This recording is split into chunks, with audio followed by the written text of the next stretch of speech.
ونصلي ونسلم على رسوله الكريم أما بعد فأعوذ بالله من الشيطان الرجيم بسم الله الرحمن الرحيم ما كان محمد أبا أحد من رجالكم ولكن رسول الله وخاتم النبيين قال النبي صلى الله عليه وسلم أنا خاتم النبيين لا نبي بعدي أو كما قال عليه الصلاة والسلام إن الله وملائكته يصلون على النبي يا أيها الذين آمنوا صلوا عليه وسلموا تسليما اللهم صل على محمد وعلى آل محمد كما صليت على إبراهيم وعلى آل إبراهيم إنك حميد مجيد اللهم بارك على محمد وعلى آل محمد كما باركت على إبراهيم وعلى آل إبراهيم إنك حميد مجيد میرے انتہائی واجب الاحترام دوستوں اور ساتھیوں عزیزوں، ستمبر کا مہینہ چل رہا ہے۔ ستمبر کے مہینے میں ایک دن بڑا اہم 6 ستمبر کا پاکستانیوں کے لیے انڈیا نے حملہ کیا 1965۔ 6 ستمبر کے دن پاکستان کی فوج اور عوام نے بھرپور جواب دیا اور انڈیا کو ناکو چنے چبوائے۔ تھوڑی سی تعداد میں ہونے کے باوجود اتنی بڑی طاقت کو واپس بھیجنے پر مجبور کیا۔ صرف واپس ہی نہیں بھیجا، تاریخ کی کتابوں میں لکھا ہے سیالکوٹ کا بارڈر، وہاں پر انڈیا کے ٹینکوں کا ڈھیر لگا ہوا تھا کہ جس کے نیچے پاکستانی عوام اور فوج نے اپنے آپ کو ٹینکوں کے نیچے لٹا کر ٹینکوں کو تباہ کیا اور ملک پاکستان کا دفاع کیا۔ تو اس اعتبار سے 6 ستمبر مسلمانوں کے لیے اور خصوصاً پاکستانیوں کے لیے بڑا اہم دن ہے۔ لیکن آج کا موضوع 6 ستمبر نہیں، آج کا موضوع 7 ستمبر ہے۔ 7 ستمبر یہ تمام مسلمانوں کے لیے اور یہ خصوصاً پاکستانیوں کے لیے بہت ہی اہم دن اور خوشی کا دن ہے۔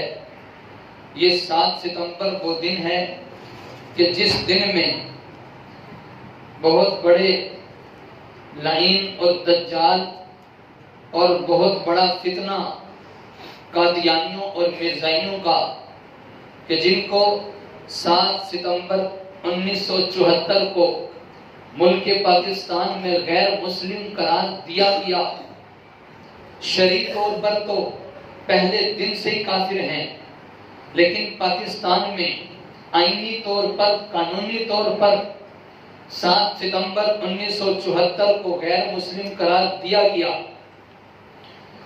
1974 7 ستمبر کی تاریخ کیا ہے، اس کو سمجھانے سے پہلے تھوڑا سا تذکرہ آپ کے سامنے حضور کی ختم نبوت کا کرنا چاہوں گا۔ جس طرح مسلمان ہونے کے لیے ایک اللہ کو ماننا ضروری ہے۔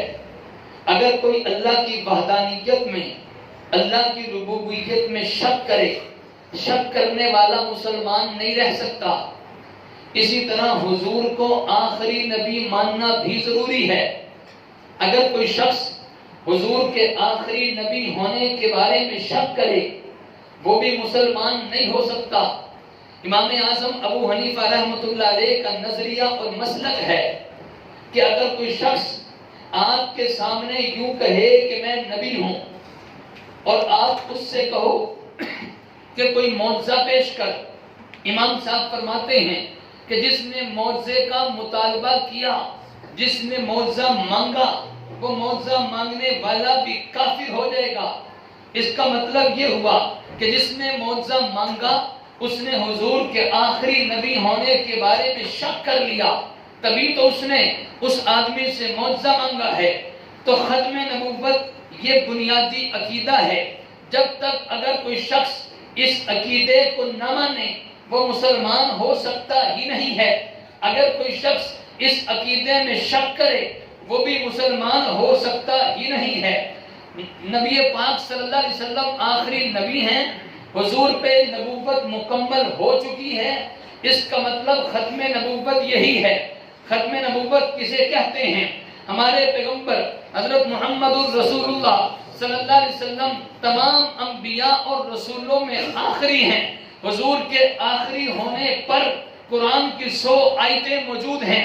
حضور کے آخری نبی ہونے پر پیغمبر کی 210 احادیث موجود ہیں.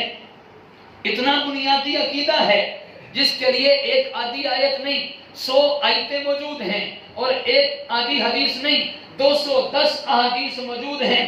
تو اس لیے مسلمانوں پیغمبر کی ختم نبوت پر ایمان رکھنا ضروری ہے. اگر کوئی پیغمبر کی ختم نبوت کو نہیں مانتا تو وہ مسلمان نہیں ہو سکتا.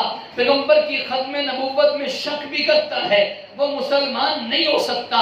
نبی پاک صلی اللہ علیہ وسلم نے حدیث میں واضح طور پہ ارشاد فرمایا کہ میرے بعد قیامت تک 30 ایسے بڑے بڑے دجال کذاب جھوٹے لعین پیدا ہوں گے جو نبوت کا دعویٰ کریں گے.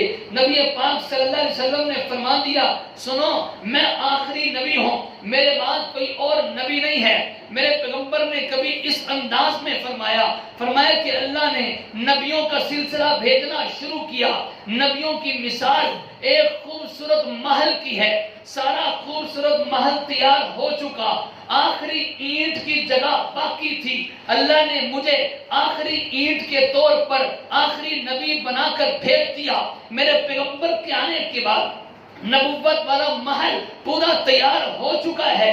جب محل پورا تیار ہو جائے پھر کسی اور اینٹ کی ضرورت نہیں رہتی. کہیں میرے پیغمبر نے یہ فرمایا کہ میری اور قیامت کی مثال 2 انگلیوں کی طرح ہے. جس طرح یہ 2 انگلیاں بالکل ساتھ جڑی ہوئی ہیں بیچ میں تیسری انگلی کوئی نہیں ہے. میرے پیغمبر نے فرمایا میرے بعد بس قیامت ہے بیچ میں کوئی اور نبی نہیں ہے. میں آپ سے پوچھتا ہوں 2 انگلیوں کے درمیان اگر تیسری انگلی اگ آئے تیسری انگلی آ جائے وہ رکاوٹ بنے گی کہ نہیں بنے گی؟ عجیب سی لگے گی کہ نہیں لگے گی؟ وہ عجیب سی بھی لگے گی وہ رکاوٹ بھی بنے گی. اسی طرح میرے پیغمبر کے بعد قیامت تک کسی اور نبی نے نہیں آنا. اگر کوئی شخص جھوٹا نبوت کا دعویٰ کرے وہ اسی طرح تیسری انگلی کی طرح ہے. تیسری انگلی رکاوٹ پیدا کرتی ہے. اس کا حل یہی ہے اس کو کٹوا دیا جائے. میرے پیغمبر کے بعد اگر کوئی جھوٹا نبوت کا دعویٰ کرتا ہے اس کا حل یہی ہے کہ اس کو سائڈ سے ہٹا دیا جائے اس کا راستہ صاف کر دیا جائے. یہ تیسری انگلی کی طرح عجیب سا لگتا ہے. میرے پیغمبر کی مختلف احادیث ہیں. کہیں نبی پاک صلی اللہ علیہ وسلم نے ارشاد فرمایا کہ میں آخری نبی ہوں میرے بعد کسی نبی نے نہیں آنا. اگر کسی نبی نے آنا ہوتا تو وہ عمر ہوتا. لیکن سمجھ جاؤ سن لو کہ میں آخری نبی ہوں میرے بعد کسی نے نہیں آنا. نبی پاک صلی اللہ علیہ وسلم کے 3 بیٹے تھے. ایک بیٹے کا نام عبداللہ تھا جس کے 2 لقب تھے طاہر اور طیب. یہ عبداللہ کے لقب تھے. پیغمبر کا دوسرا بیٹا قاسم تھا. پیغمبر کا تیسرا بیٹا ابراہیم تھا. جب پیغمبر کے تیسرے بیٹے ابراہیم کا انتقال ہو گیا میرے پیغمبر نے فرمایا کہ سنو میں آخری نبی ہوں میرے بعد کسی نے نبی ہونے کی حیثیت سے نہیں آنا. اگر میرے بعد کوئی نبی ہوتا تو میرا بیٹا ابراہیم ہوتا. پیغمبر کی مختلف احادیث موجود ہیں. نبی پاک صلی اللہ علیہ وسلم نے پہلی بتلا دیا تھا کہ میرے بعد 30 بڑے بڑے دجال جھوٹے لوگ بے ایمان لوگ فراڈی لوگ پیدا ہوں گے جو اپنے آپ کو نبی کہیں گے. حضور نے فرمایا سنو میں آخری نبی ہوں میرے بعد کوئی نبی نہیں ہے. حضور کے بعد مختلف لوگوں نے جھوٹے نبوت کے دعوے کیے. کہیں عورت کھڑی ہوتی ہے اپنے آپ کو نبی کہتی ہے. کہیں کوئی مرد کھڑا ہوتا ہے اپنے آپ کو نبی کہتا ہے. مختلف دور میں مختلف لوگوں نے جھوٹے نبوت کے دعوے کیے. حتیٰ کہ خود پیغمبر کے دور میں بھی جھوٹے نبوت کے دعوے ہوئے. ابھی حضور موجود ہیں. ایک شخص اسود انسی اس نے حضور کے دور میں نبوت کا دعویٰ کیا، نبی پاک صلی اللہ علیہ وسلم نے اپنی زندگی میں اس کو قتل کروا دیا۔ یہ بات ذہن میں رکھنا کہ ہمارے پیغمبر مشفق مہربان ضرور ہیں، ہمارے پیغمبر نرم ضرور ہیں، لیکن اگر کوئی میرے پیغمبر کی ختم نبوت پر ڈاکہ ڈالتا ہے تو ڈاکہ ڈالنے والا چور ڈاکو اس کے ساتھ نرمی برتی، اس کے ساتھ نرمی برتی۔ یہ مولویوں کو لوگ سکھاتے ہیں، مولویوں کو لوگ بتلاتے ہیں مولوی صاحب اتنی سختی نہ کرو، یہ سختی ہمارے نبی کی سنت ہے، یہ سختی ہمارے پیغمبر کا طریقہ ہے، اور بلکہ یہ سختی میرے اللہ کی سنت ہے، میرے اللہ کا طریقہ ہے۔ نبی پاک صلی اللہ علیہ وسلم کی توہین کی ہے پیغمبر کے چچا ابو لہب نے، اللہ رب العزت نے پوری سورت ابو لہب کے خلاف نازل کی ہے، تبت یدا ابی لہب وتب، ابو لہب کے دونوں ہاتھ ٹوٹ جائیں، ابو لہب خود بھی ہلاک ہو جائے، جس نے میرے پیغمبر کی توہین کی ہے اس کو دو ٹوک جواب میرے رب نے دیا ہے۔ بات سمجھ آ رہی ہے کہ نہیں آ رہی؟ جہاں پیغمبر کی عزت اور ناموس کا مسئلہ آ جائے، جہاں پیغمبر کی ختم نبوت کا مسئلہ آ جائے، وہاں پہ نرمی نہیں، وہاں پہ نرمی نہیں۔ ہاں دعوت دی جائے، قادیانیوں کو، غیر مسلموں کو دعوت دی جائے، دعوت دینے میں نرمی ضرور ہو، لیکن اگر وہ بدتمیزی پر اتر آئیں، اگر وہ توہین اور گستاخی پر اتر آئیں، پھر نرمی نہیں ہے۔ اسود انسی پیغمبر کا گستاخ تھا، پیغمبر نے اسود انسی کو قتل کروا دیا۔ کعب بن اشرف یہودی پیغمبر کا گستاخ تھا، پیغمبر نے قتل کروا دیا۔ ابن خطل پیغمبر کا گستاخ تھا۔ آپ نے واقعہ سنا ہوگا کہ جس وقت مکہ فتح ہوا، نبی پاک صلی اللہ علیہ وسلم 10,000 صحابہ کرام کے ساتھ مکہ کے اندر انٹر ہوئے۔ کافر ڈرے ہوئے تھے کہ اب ہماری خیر نہیں ہے، ہم نے ان کو یہاں سے نکال دیا تھا، اب یہ بدلے چکائیں گے، ہمیں ماریں گے۔ نبی پاک صلی اللہ علیہ وسلم نے فرمایا کہ ہر ایک کے لیے عام معافی کا اعلان ہے، کسی کو کچھ نہیں کہا جائے گا، سب کو معاف کر دیا جائے گا۔ جو خانہ کعبہ کے اندر داخل ہو جائے اس کے لیے بھی معافی کا اعلان ہے، جو ابو سفیان کے گھر میں داخل ہو جائے اس کے لیے بھی معافی کا اعلان ہے، جو عباس کے گھر میں داخل ہو جائے اس کے لیے بھی معافی کا اعلان ہے۔ جہاں عام معافی کا اعلان تھا، صحابہ کرام حضور کے پاس آئے اور آ کر عرض کرنے لگے، اے اللہ کے نبی صلی اللہ علیہ وسلم، سب کے لیے معافی کا اعلان ہو گیا، لیکن ایک شخص ہے جو آپ کی توہین کرتا ہے، جو آپ کی گستاخی کرتا ہے، نام اس کا ابن خطل ہے، اس کے بارے میں کیا آرڈر ہے؟ معاف کر دیا جائے یا پکڑ کے قتل کر دیا جائے؟ میرے پیغمبر نے فرمایا، ارے سنو غازی آباد کے لوگوں، میرے پیغمبر نے فرمایا ساروں کے لیے معافی کا اعلان ہو سکتا ہے، لیکن ابن خطل میری توہین کرتا ہے، میری گستاخی کرتا ہے، اس کے لیے معافی کا اعلان نہیں ہے، قتل کر دیا جائے۔ صحابہ کرام کہنے لگے، اے اللہ کے نبی صلی اللہ علیہ وسلم، ابن خطل خانہ کعبہ کے غلاف کے اندر گھسا ہوا ہے، مسجد حرام کے اندر تو قتل کرنا صحیح نہیں ہے، اور جو بالکل خانہ کعبہ کے ساتھ چمٹا ہوا ہو اس کو کیسے قتل کرے؟ سنیے میرے پیغمبر کے الفاظ، نبی پاک صلی اللہ علیہ وسلم نے ارشاد فرمایا، خانہ کعبہ کا احترام اپنی جگہ، مسجد حرام کا احترام اپنی جگہ، غلاف کا احترام اپنی جگہ، ساری چیزوں کا احترام سر آنکھوں پر، لیکن ابن خطل کو وہیں پہ قتل کر دیا جائے۔ گستاخ کو زمین پہ رہنے کا حق نہیں ہے۔ ارے یہ ساری کائنات کس کے لیے بنی ہے؟ پیغمبر کے لیے۔ حدیث ہے، اپنی طرف سے نہیں کہہ رہا، اللہ نے فرمایا کہ اے پیغمبر، اگر تجھے بنانا نہ ہوتا، یہ میں زمین و آسمان کا نظام نہ بناتا۔ یہ زمین و آسمان کا نظام کس کے لیے بنا؟ ہمارے نبی کے لیے بنا ہے۔ حدیث ہے، خود پیغمبر نے فرمایا کہ اللہ فرماتے ہیں، لولاک لما خلقت الافلاک، اے پیغمبر اگر تجھے بھیجنا نہ ہوتا، اگر تجھے پیدا نہ کرنا ہوتا، میں زمین و آسمان کا نظام نہ بناتا۔ تو اس لیے ہمارا اہل سنت والجماعت کا عقیدہ ہے، زمین و آسمان کا نظام بنا ہے، میرے پیغمبر کی وجہ سے بنا ہے، اور آج تک کائنات چل رہی ہے، کائنات کا نظام چل رہا ہے، میرے پیغمبر کی برکت اور میرے پیغمبر کی دعاؤں سے ہے۔ ہم کھا پی رہے ہیں کس کی دعاؤں سے؟ حضور کی دعاؤں سے۔ پہلی امتوں میں کتنی گستاخیاں توہین ہوئی، جس نے گستاخی اور توہین کی فوراً ہلاک کر دیا گیا. اب پچھلی امتوں کا کوئی بھی شخص باقی نہیں ہے. پچھلی امتیں ساری ہلاک ہو گئی. اس امت کے لیے میرے نبی نے دعا مانگی تھی, اے اللہ میری امت کو قیامت کی صبح تک باقی رکھنا, ایسا نہ ہو کہ ساری کی ساری ہلاک ہو جائے, پوری امت پر عذاب آ جائے. اے اللہ ایسا نہ ہو. یہ میرے پیغمبر کی دعاؤں کی وجہ سے آج امت جی بھی رہی ہے, کھا بھی رہی ہے, پی بھی رہی ہے, زندگی گزار رہی ہے, باوجود اس کے کہ یہ نافرمانیوں میں پچھلی امتوں سے آگے بڑھ چکی ہے, لیکن اس کے باوجود اس پوری کی پوری امت پر عذاب نہیں آ رہا. عذاب ٹلا ہوا ہے میرے پیغمبر کی دعاؤں کی وجہ سے. قرآن پاک میں ہے, کافروں نے کہا کہ اے اللہ اگر یہ قرآن سچا ہے, توجہ ذرا آپ کی توجہ چاہوں گا.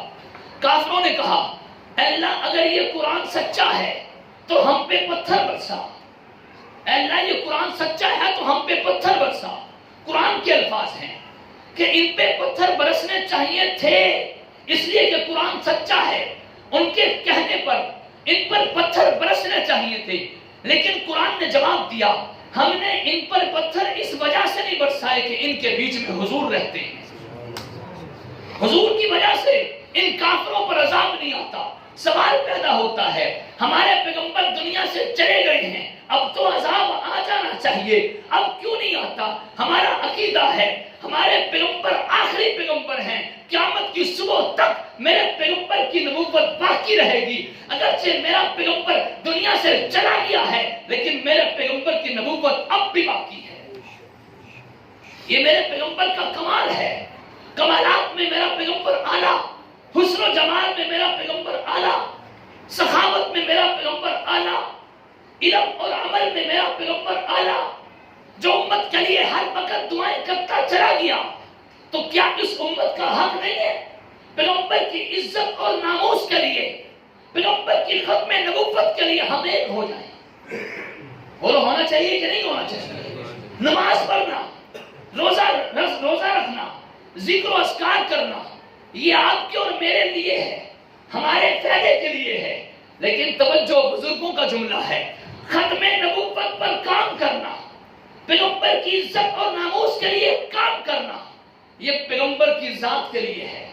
مولانا انور شاہ کشمیری نے لکھا ہے جو پیغمبر کی ختم نبوت کے لیے کام کرتا ہے, پیغمبر کی عزت اور ناموس کے لیے کام کرتا ہے, میں گارنٹی دیتا ہوں کل قیامت کے دن حضور کی شفاعت ضرور نصیب ہو. اور وہ قیامت کا دن کہ جس وقت کوئی سہارا نہیں ہوگا, سورج سما نیزے کے قریب آ جائے گا, لوگ پسینے میں ڈوب رہے ہوں گے, کچھ لوگ اپنے خون میں ڈوب رہے ہوں گے, کچھ لوگ اپنے ہڈیوں کی اندر سے نکلی ہوئی میخوں میں ڈوب رہے ہوں گے, کوئی سہارا نہیں ہوگا. لوگ آدم کے پاس جائیں گے سفارش کے لیے, انکار کر دیں گے میں نہیں کر سکتا. لوگ نوح کے پاس جائیں گے سفارش کے لیے, انکار کر دیں گے میں نہیں کر سکتا. لوگ ابراہیم کے پاس جائیں گے, انکار کر دیں گے میں نہیں کر سکتا. لوگ اسماعیل کے پاس جائیں گے, اسماعیل انکار کر دیں گے میں نہیں کر سکتا. لوگ یوسف کے پاس جائیں گے, یوسف بھی انکار کر دیں گے میں نہیں کر سکتا. لوگ موسیٰ اور عیسیٰ کے پاس جائیں گے, سارے نبی انکار کر دیں گے کہ میں سفارش نہیں کر سکتا. آج اللہ بڑے جاہ و جلال میں ہیں, آج اللہ بڑے غصے میں ہیں.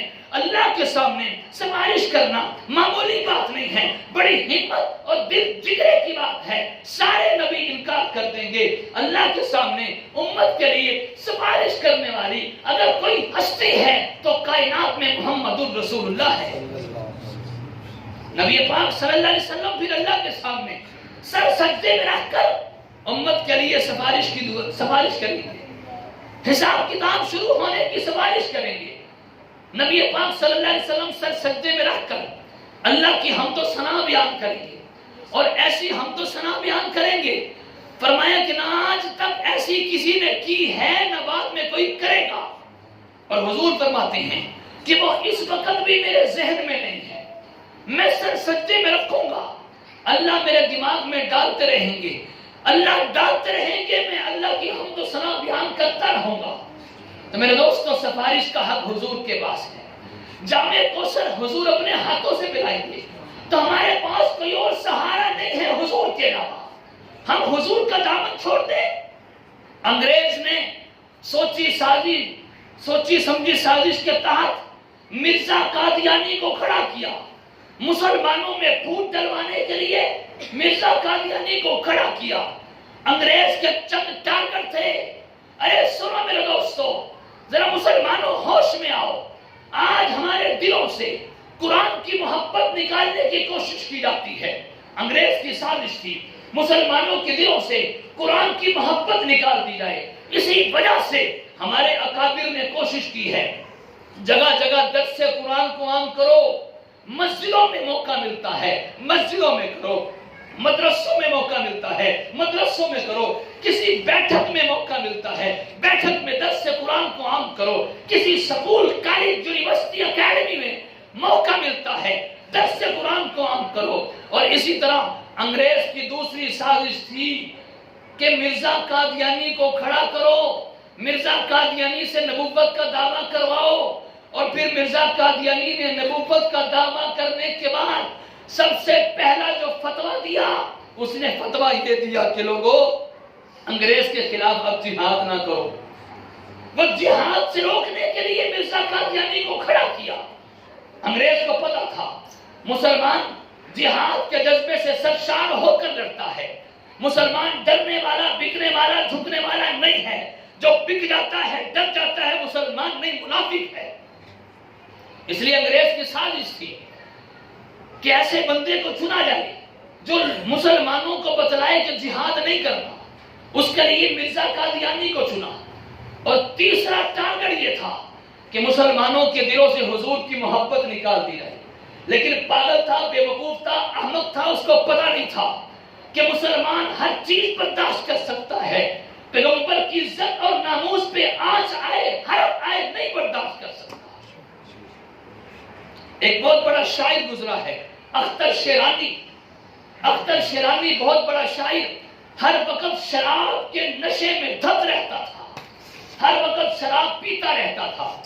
ایک مرتبہ شاعروں کی محفل لگی ہوئی تھی، توجہ، شاعروں کی محفل لگی ہوئی تھی، آپس میں بیٹھے ہوئے۔ اختر شیرانی سے کسی نے کہا کہ اختر شیرانی صاحب بتاؤ فلاں شاعر کے بارے میں تمہاری کیا رائے ہے؟ اختر شیرانی نے کہا کہ فلاں شاعر تو میرا شاگرد ہے۔ نشے میں تھا نا، اس کو نہیں سمجھ آ رہی تھی میں کیا کہہ رہا ہوں۔ پھر کہا کہ اچھا بتاؤ فلاں شاعر کے بارے میں تمہارا کیا خیال ہے؟ اختر شیرانی نے کہا کہ اس کو بھی مشق کرنے کی ضرورت ہے، ابھی اس کو اتنی شعر و شاعری نہیں آتی۔ پھر پوچھا اچھا فلاں شاعر کے بارے میں تمہارا کیا خیال ہے؟ اس نے کہا آج کے دور کے بچہ ہے، اس کو کچھ نہیں پتا۔ چلتے چلتے بیچ میں کسی نے کہہ دیا اختر شیرانی صاحب حضور کے بارے میں تمہارا کیا خیال ہے؟ اختر شیرانی اگرچہ شراب کے نشے میں مست تھا، جب اس نے حضور کا تذکرہ سنا فوراً کہنے لگا کہ ارے کیا بکواس کرتے ہو، بات شاعروں کی چل رہی ہے، پھر حضور کا تذکرہ بیچ میں کیوں لے آئے ہو؟ پتہ نہیں ہے شراب کی حالت میں ہو، تم اس حالت میں حضور کا تذکرہ کرتے ہو۔ اس نے کہا نہیں پھر بھی بتاؤ تو صحیح کہ حضور کے بارے میں تمہارا کیا خیال ہے؟ اختر شیرانی کے سامنے شیشے کا گلاس پڑا ہوا تھا، پکڑ کے اس کے سر پہ مار کے سر زخمی کر دیا۔ فرمایا کہ شرم کرو کہ حضور کا تذکرہ کرتے ہو، حضور کے بارے میں رائے پوچھتے ہو کہ حضور کے بارے میں تمہاری کیا رائے ہے؟ حضور کے بارے میں دو رائے ہو سکتی نہیں ہے، کائنات میں اللہ کے بعد اونچی ہستی حضور ہی ہے۔ تو مسلمان جیسا کیسا بھی ہو، گیا گزرا ہو، چور ہو سکتا ہے، لٹیرا ہو سکتا ہے، ظالم ہو سکتا ہے، لیکن پیغمبر کے ساتھ بے وفائی نہیں کر سکتا، پیغمبر کا دامن نہیں چھوڑ سکتا۔ انگریز کی یہی سازش تھی کہ مسلمانوں کے دلوں سے حضور کی محبت نکال دی جائے، اور وہ ایسا ہو سکتا ہے؟ ہو سکتا ہے۔ اور لاہور کی سرزمین پر تاریخ نے وہ وقت بھی دیکھا کہ 1953 کی تحریک چلتی ہے۔ 1953 کی تحریک میں مدرسوں کے طلباء، کالج، یونیورسٹی، سکول کے اسٹوڈنٹ، عوام اور اونچے عہدے کے افسر سارے کے سارے باہر نکلتے ہیں کہ قادیانیوں کو پاکستان میں غیر مسلم قرار دلوانا ہے۔ اس کے لیے تحریک چلتی ہے 1953 میں۔ لاہور کے مال روڈ پر 10,000 لوگوں نے قربانی دی ہے، 10,000 لوگوں کا خون بہا ہے، وہاں پر سڑکیں خون سے رنگین ہوئی ہیں۔ آج انہی کی یاد میں لاہور مال روڈ پر مسجد شہداء بنی ہوئی ہے، یہ انہی کی یاد میں بنی ہے۔ 10,000 لوگوں کا خون بہا معمولی بات نہیں ہے، لیکن ایک جملہ کہنے لگا ہوں، پیغمبر کی عزت اور ناموس بچ جائے، خدا کی قسم 10,000 نہیں 10 کروڑ بھی قربان ہو جائے، پیغمبر کی عزت اور ناموس پر یہ سودا بڑا سستا ہے۔ ساری کائنات پیغمبر کی عزت اور ناموس پہ قربان کی جا سکتی ہے، اس لیے کہ کائنات بنی حضور کے لیے ہے۔ وہ عجیب تحریک تھی، عجیب جذبہ، جوش اور بلبلہ تھا نوجوانوں کے دلوں میں۔ ایک بارات جا رہی تھی 1953 میں، ماں اپنے بیٹے کو دلہا بنا کر تیاری کر کے لے کے جا رہی ہے، پیچھے بارات آ رہی ہے۔ آگے چلتے ہیں، دیکھتے ہیں مجمع لگا ہے، پوچھا کیا ہو رہا ہے، پتا چلا کہ تحریک چل رہی ہے، قادیانیوں کو غیر مسلم قرار دلوانا ہے، ختم نبوت کی تحریک ہے۔ ماں اپنے بیٹے کے پاس آئی اور آ کر کان میں کہا، بیٹا آج کے دن کے لیے میں نے تجھے دودھ پلایا تھا، آج پیغمبر کی عزت اور ناموس کا مسئلہ ہے، بیٹے آج پیغمبر کی عزت اور ناموس پر کٹ مر، میرے لیے خوشی کی بات ہوگی۔ بیٹے نے کلا اتارا، برات کو واپسی بھیج دیا، جاؤ تم سارے واپسی چلے جاؤ، آج پیغمبر کی عزت اور ناموس کے لیے کٹ مرنے کا وقت آ گیا ہے۔ دلہا ہے، جوانی عروج پہ ہے، پوری تیاری ہے، دلہن کو لینے کے لیے جا رہے ہیں، برات واپسی بھیجی، دلہا پیغمبر کے عشق میں، محبت کے جذبے میں سرشار فوراً اس مجمع میں گھستا ہے اور اس تحریک میں حصہ لیتا ہے اور پھر گولی کھا کے شہید ہو جاتا ہے۔ اپنا نام تاریخ کے اوراق میں لکھا کر چلا گیا ہے کہ پیغمبر کی عزت اور ناموس پر برات کو پیچھے بھیج دیا، اپنی شادی بھول گیا، لیکن پیغمبر کی عزت اور ناموس کے لیے کٹ مر کر دنیا سے چلا گیا، بلکہ مرا نہیں ہے، ہمیشہ کے لیے زندہ ہو گیا۔ ایک کالج کا نوجوان پڑھنے کے لیے جا رہا ہے، راستے میں آگے رش لگا ہوا ہے، مجمع ہے، پوچھا کیا ہوا، فرمایا کہ پیغمبر کی عزت اور ناموس کے لیے تحریک چل رہی ہے، گستاخوں نے بڑا سر اٹھایا ہوا ہے، آج ان کو دبانا ہے، پیغمبر کی عزت اور ناموس کی تحریک چل رہی ہے۔ نوجوان نے اپنا بیگ سائڈ پہ رکھا، کہنے لگا کہ پوری عمر علم حاصل کرتے رہے، اب عمل کا وقت آ گیا ہے، پوری عمر علم حاصل کرتے رہے، عمل کا وقت تو اب آیا ہے۔ آگے بڑھتا ہے، گولی ران پہ لگتی ہے، دشمن کو للکار کے کہتا ہے کہ دشمن تجھے پتا نہیں ہے پیغمبر کی محبت دل میں ہوتی ہے، ران میں نہیں ہوتی۔ تو کیا سمجھتا ہے ران پہ گولی مار کے پیغمبر کی محبت دل سے نکال لے گا؟ خدا کی قسم نہیں نکل سکتی، دل تو نکل سکتا ہے، محبت نہیں نکل سکتی۔ اس جلسے میں، اس تاریخ میں پابندی لگ گئی، کسی نے نعرہ نہیں لگانا، ختم نبوت زندہ باد کا نعرہ نہیں لگانا۔ یہ اس وقت کی بات ہے کہ جس وقت قادیانیوں کو غیر مسلم قرار ابھی نہیں دیا تھا، 1953 کی بات کر رہا ہوں۔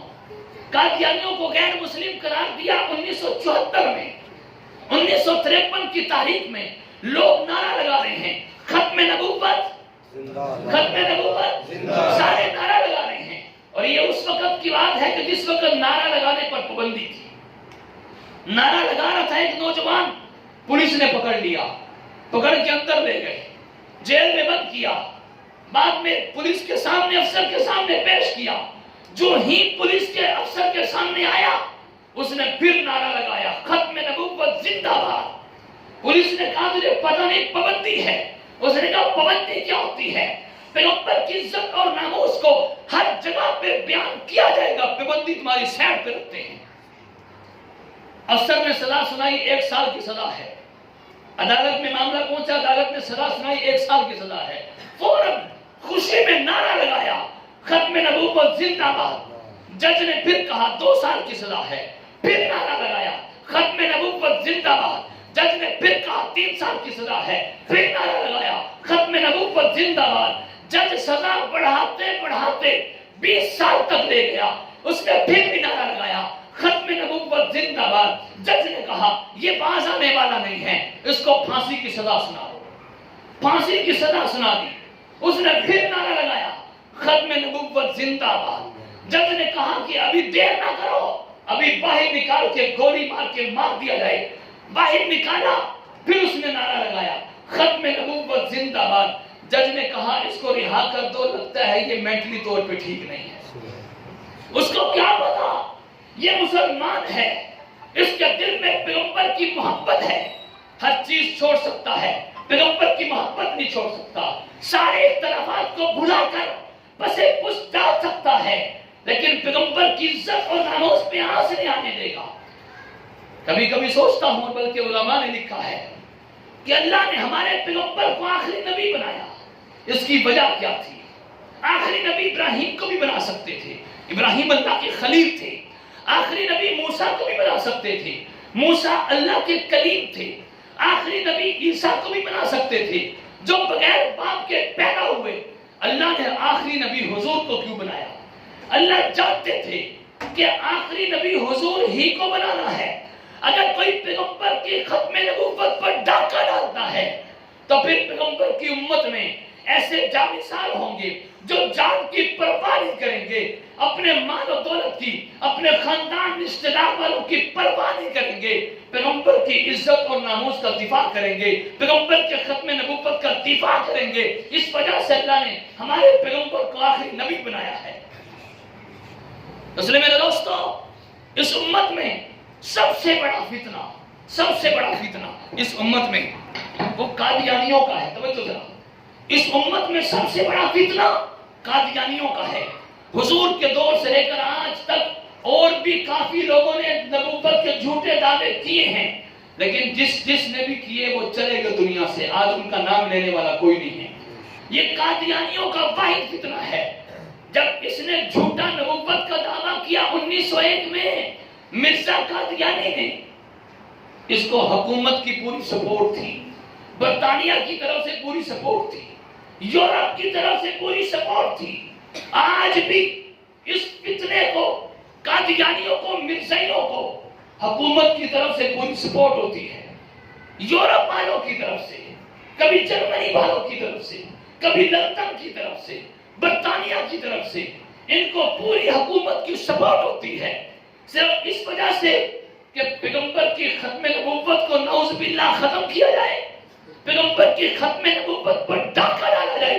لیکن انشاءاللہ جب تک مسلمان زندہ ہیں, جب تک مسلمانوں کے خون, مسلمانوں کی رگوں میں خون کا ایک قطرہ بھی ہے, کبھی بھی اس کو برداشت کبھی بھی اس کو برداشت جہاں تک ہو سکتا ہے آپ آواز اٹھایا کرو. آپ کا بس چلتا ہے میڈیا پر آواز اٹھاؤ. آپ کا بس چلتا ہے کسی کالج یونیورسٹی میں, وہاں پر آواز اٹھاؤ. آپ کا بس چلتا ہے کسی ہاسپٹل میں, وہاں پر آواز اٹھاؤ. آپ کا بس چلتا ہے کسی بازار میں آواز اٹھاؤ. آپ کا بس چلتا ہے مسجد اور مدرسے میں, وہاں پر آواز اٹھاؤ. ایک دکاندار بھی پیغمبر کی ختم نبوت کی آواز اٹھا سکتا ہے, ایک ریڑھی والا بھی پیغمبر کی ختم نبوت کی آواز اٹھا سکتا ہے. اور ایک بات ذہن میں رکھنا کہ ابھی تو قادیانیوں کو ہماری حکومت نے غیر مسلم قرار دے دیا ہے, 1974 کو غیر مسلم قرار دے دیا ہے.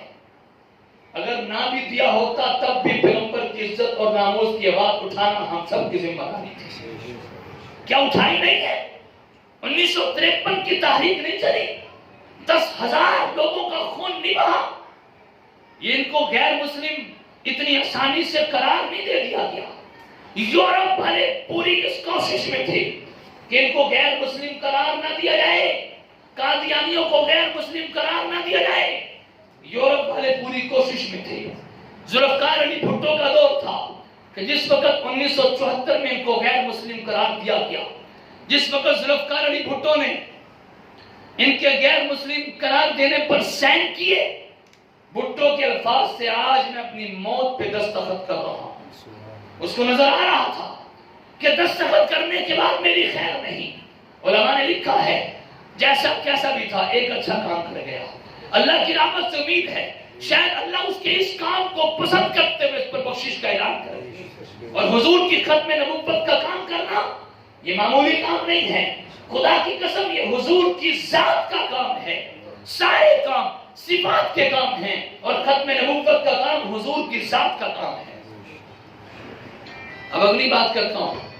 آج کل آئے دن 2-3 مہینوں کے بعد، کبھی 1 سال کے بعد، کبھی 2 سال کے بعد یہ مسئلہ چھیڑا جاتا ہے، اور بڑی بدقسمتی سے یہ بات کہنے لگا ہوں، جب سے پاکستان بنا ہے تب سے لے کر آج تک بے شمار لوگوں نے پیغمبر کی توہین کی ہے، اقرار بھی کیا ہے، ثبوت ہیں، پروف ہیں، گواہ ہیں، ہر چیز ہے، لیکن بدقسمتی سے ہمارے ملک میں آج تک کسی کو سزا دی نہیں گئی۔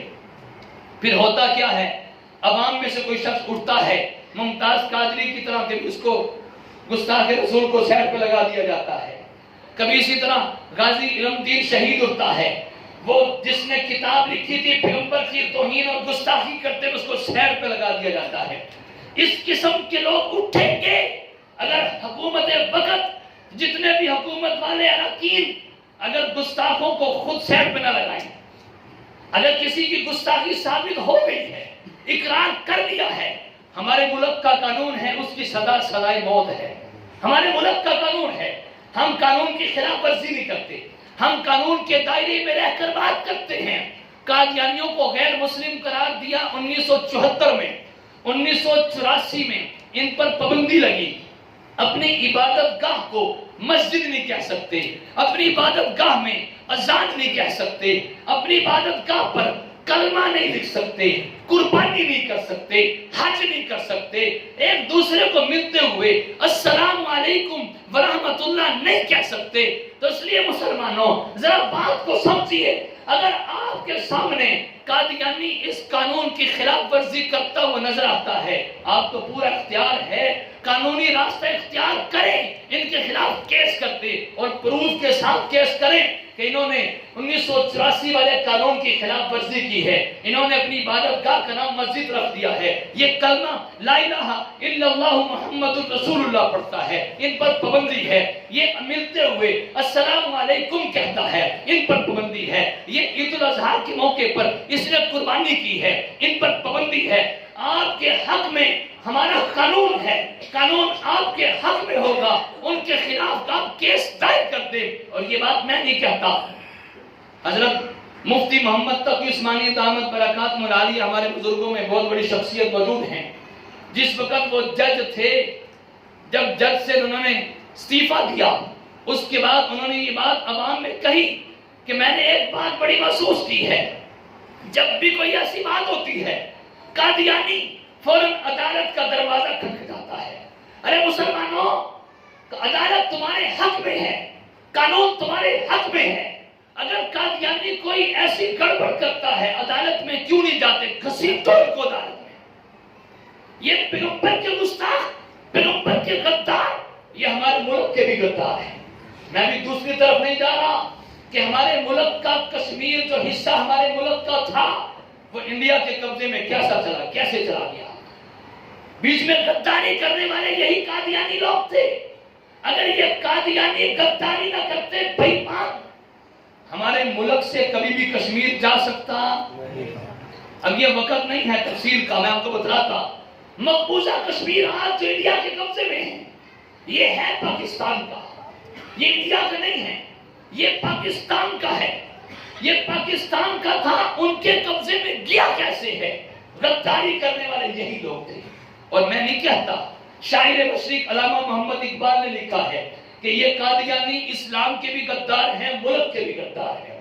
ہمارے ملک کے کئی راز دشمن کو بتلانے والے یہی قادیانی ہیں، فوج کے کئی راز دشمن کو بتلانے والے یہی قادیانی ہیں۔ ارے سیدھی سی بات ہے، جو ہمارے پیغمبر کا نہیں ہو سکتا وہ ہمارے ملک کا بھی نہیں ہو سکتا، جو ہمارے پیغمبر کا نہیں ہے، جو صحابہ کا نہیں ہے، جو پیغمبر کی بیویوں کا نہیں ہے، جو قرآن کا نہیں ہے، جو کلمے کا نہیں ہے، وہ ہمارے ملک کا بھی نہیں ہو سکتا۔ بس یہیں پر بات اپنی ختم کرتا ہوں کہ جہاں تک ہمیں وقت ملے، جہاں تک ہمیں موقع ملے، یہ ہر ایک کی ذمہ داری ہے، جہاں بس چلتا ہے پیغمبر کی عزت اور ناموس کو بلند کرنا چاہیے کہ نہیں کرنا چاہیے، کرنا چاہیے کہ نہیں کرنا چاہیے۔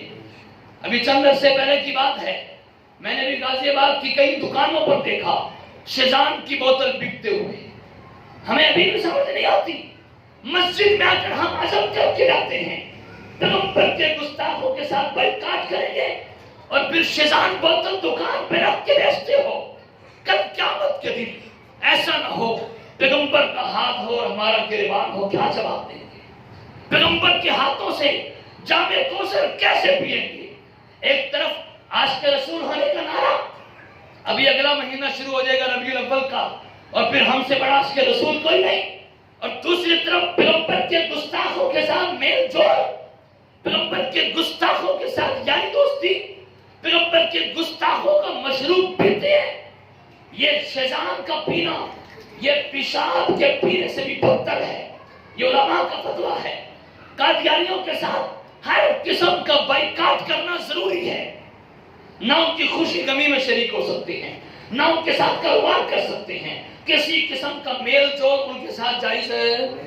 یہ قادیانیوں کو عام فرقوں کی طرح ایک فرقہ نہ سمجھو، یہ سب سے بڑا فتنہ ہے، ان سے بچنا ضروری ہے، ان کو اپنے سے دور رکھو اور خود اپنے آپ کو ان سے دور رکھو۔ کریں گے کوشش کہ نہیں کریں گے؟ بس آخری ایک درخواست آپ کے سامنے رکھنا چاہتا ہوں کہ آئے دن ہمارے ملک میں اس قسم کی بات کو چھیڑا جاتا ہے کہ جو حضور کی عزت اور ناموس کا جو قانون بنا ہے 295 کے نام سے، یہ گستاخوں کے خلاف بنا ہے، تو آئے دن کوشش کی جاتی ہے کسی طریقے سے قانون ختم کر دیا جائے۔ ایک ہمارے گورنر نے کہا تھا ایک کالا قانون ہے جس کی وجہ سے اس کو مار دیا گیا۔ پوری کوشش ہوتی ہے کہ قانون کو ختم کر دیا جائے۔ یاد رکھنا یہ قانون آسانی سے نہیں بنا، 10,000 لوگوں کی قربانیوں سے بنا ہے۔ اب یہ اتنی آسانی سے ختم ہونے والا، اتنی آسانی سے ختم ہونے والا، اب اس کے لیے کوشش کریں گے نہیں کریں گے؟ کوشش کریں گے نہیں کریں گے؟ اب کوشش کیا کرنی ہے بڑا؟ اسی سلسلے میں ایک بہت بڑی کانفرنس مینار پاکستان پر 7 ستمبر بروز منگل عصر کی نماز کے بعد منعقد ہو رہی ہے، اور یہ رات گئے تک چلے گی۔ کوشش کریں گے جانے کی کہ نہیں کریں گے؟ خود بھی جانا ہے، یاروں دوستوں کو پہلے سے اکٹھا کر لیں، اگر کہیں اس وقت کام پہ گئے ہیں ایک دن کی چھٹی کر لیں، شادی کے لیے چھٹی کرتے ہیں، منگنی کے لیے چھٹی کرتے ہیں، مہندی اپٹن رسموں کے لیے چھٹی کرتے ہیں، پیغمبر کی عزت اور ناموس کے لیے چھٹی کرنی پڑے تو کوئی ایسی بات نہیں، خود بھی جائیں، دوست احباب کو دعوت دیں، زیادہ وقت نہیں ہو سکتا تو پھر کم از کم تھوڑی دیر کے لیے چلے جائیں، ہمارا تھوڑا سا حصہ حضور کی ختم نبوت اور حضور کی عزت اور ناموس کے لیے اس کام میں پڑ جائے گا۔ اللہ سے دعا اللہ تعالیٰ ہم سب کو سمجھ بھی عطا فرمائے اور عمل کی توفیق عطا فرمائے، آمین۔ باخر دعوانا الحمدللہ رب العالمین۔